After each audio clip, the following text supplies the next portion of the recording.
अस्सलाम वालेकुम रहमतुल्लाहि व बरकातहू।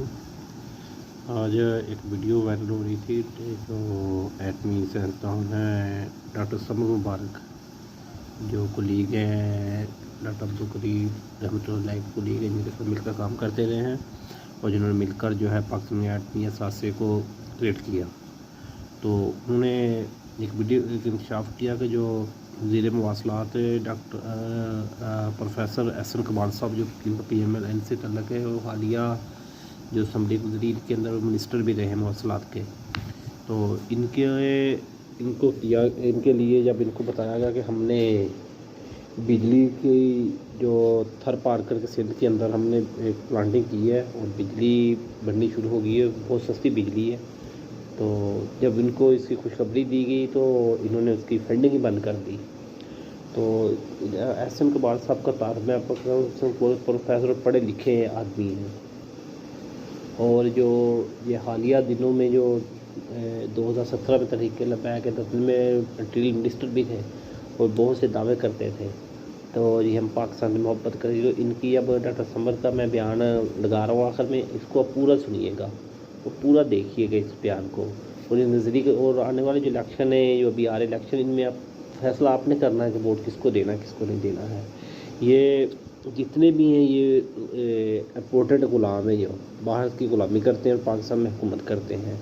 तो आप एक बार इस बयान को ज़रूर सुनिएगा और चैनल को सब्सक्राइब करें, वीडियो को लाइक करें और दोस्तों के साथ शेयर ज़रूर करिएगा, क्योंकि ये बहुत अहम वीडियो है।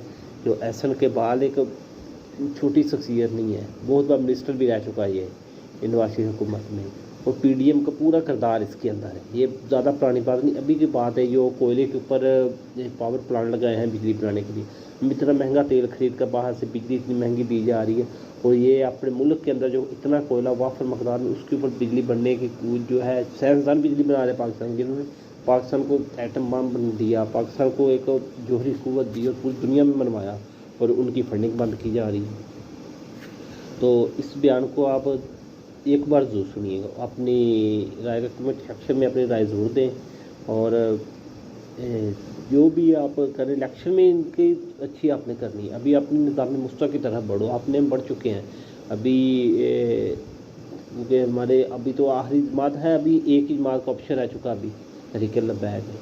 तो आप इंशाल्लाह इसको वोट तहरीक लबैक वोट देकर कामयाब ज़रूर कराइएगा।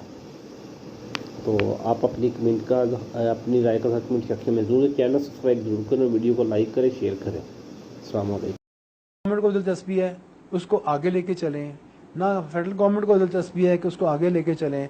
जैसे जिस दिन मैंने ख़त लिखा प्लानिंग कमीशन को, ये आसर इकबाल साहब को, कि जी हमने बिजली बनानी शुरू कर दी है, उसी दिन उन्होंने उस प्लांट के पैसे बंद कर दिए। ये खुशखबरी सुनते ही ना उन्होंने पहला काम यह किया कि इसके पैसे बंद करो, जैसे हम कोई जुर्म कर चुके कर हमने वो कर दिया। तो ये अगर एटीट्यूड है हुकूमत का, इससे साफ जाहिर होता। अब उन्होंने अगर पैसे बंद किए तो मैं नहीं समझता कि नवाज शरीफ साहब को नहीं पता, मैं नहीं समझता कि साद डार साहब को नहीं पता होगा। अगर पैसे इतनी बड़ी प्रोजेक्ट के पैसे बंद किए हैं तो वो, और सिंध के में वाहिद प्रोजेक्ट है पावर प्रोजेक्ट जो फेडरल गवर्नमेंट इस वक्त कर रही है, CPEC से बाहर। CPEC को छोड़ दें आप, CPEC तो आप कर्जा लेके बना रहे हैं। तो ये चीज़ जो है, ये अगर आप इतनी अच्छी चीज़ एक बना रहे थे जिसमें सस्ती बिजली बननी थी और कोई पोल्यूशन नहीं थी होनी, थर के पूरे डेजर्ट को हमने बर्बाद नहीं था करना धुएं के साथ और खुदाइयाँ कर करके गड़े मार तोड़ करके, तो 7 रुपये यूनिट उनको बिजली हम देने के लिए तैयार थे, और इतनी कैपिटल इन्वेस्टमेंट कम हो रही थी उसमें। सिंध गवर्नमेंट वहाँ पे बैठी हुई है, सिंध गवर्नमेंट को पता है हम क्या कर रहे हैं। सिंध गवर्नमेंट वो साथ एंग्रो के प्रोजेक्ट में लगी हुई है, एंग्रो में वो माइनिंग करने की कोशिश कर रहे हैं। मैंने उनको 50 दफ़ा बताया कि माइनिंग बहुत महंगी होगी, अगर आप करेंगे उससे जो बिजली बनेगी वो बहुत महंगी बनेगी। इसलिए आप ये जो अंडरग्राउंड गैसिफिकेशन है, चलें आप वो कोशिश करते रहें, आपको खुद ही अपना सबक सीख लेंगे। आप कर दें, कोशिश ज़रूर करें, आपको पता लग जाएगा माइनिंग की क्या कॉस्ट आती है। लेकिन ये एक आपको हमने एक मौका फराहम कर दिया, एक प्लांट चलती है, वाहिद प्लांट चल रही है थर में, आपको बनाकर दी है, जो सस्ती बिजली बना रही है, पोल्यूशन फ्री बना रही है। पोल्यूशन बहुत बड़ा मसला है चाइना में, जहाँ कोल फायर्ड प्लांट चल रही हैं, और आप उसी रूट पर फॉलो कर रहे हैं।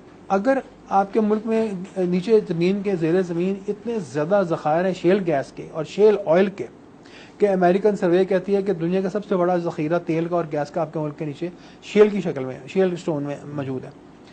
اور ڈرلنگ ہو رہی ہے اور یہاں پہ فارن کمپنیز ڈرلنگ کر رہی ہیں آئل کے لیے, تو ان کو شیل سٹون ہر قدم پہ ان کو شیل سٹون مل رہا ہے جس میں تیل سے بھرا ہوا ہے اور گیس سے بھرا ہوا ہے. لیکن کیا ہے, منسٹری آف پیٹرولیم نے ان کو کہا ہے کہ شیل گیس اور شیل آئل کو رہنے دیں, ہم گیس قطر سے خرید رہے ہیں.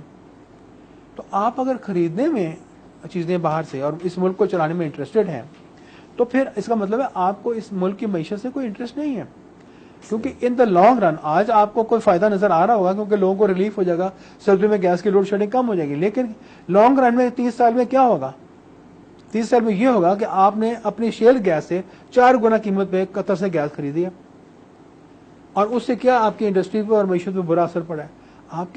آپ کی تھنکنگ 5 سال کے لیے یا 3 سال کے لیے نہیں ہونی چاہیے کہ میں نے اگلی الیکشن جیتنی ہے. ہمارے ملک کے پولیٹیشنز کی تھنکنگ یہ ہونی چاہیے کہ 30 سال کے بعد پاکستان کو ہم نے یہاں سے اٹھا کے کہاں لے کے جانا ہے. یہ نہیں ہونا چاہیے امیجیٹلی ایسے کام کریں کہ جو لوگوں کو پسند آئے اور فوراً ہم پاپولر ہو جائیں اور اگلی الیکشن جیت جائیں. یہ سوچنا چاہیے کہ پاکستان کو 25 سال بعد یا 10 سال بعد یا 20 سال بعد ہم کہاں لے کے جائیں گے اور پاکستان یہاں سے وہاں پہنچنا چاہیے.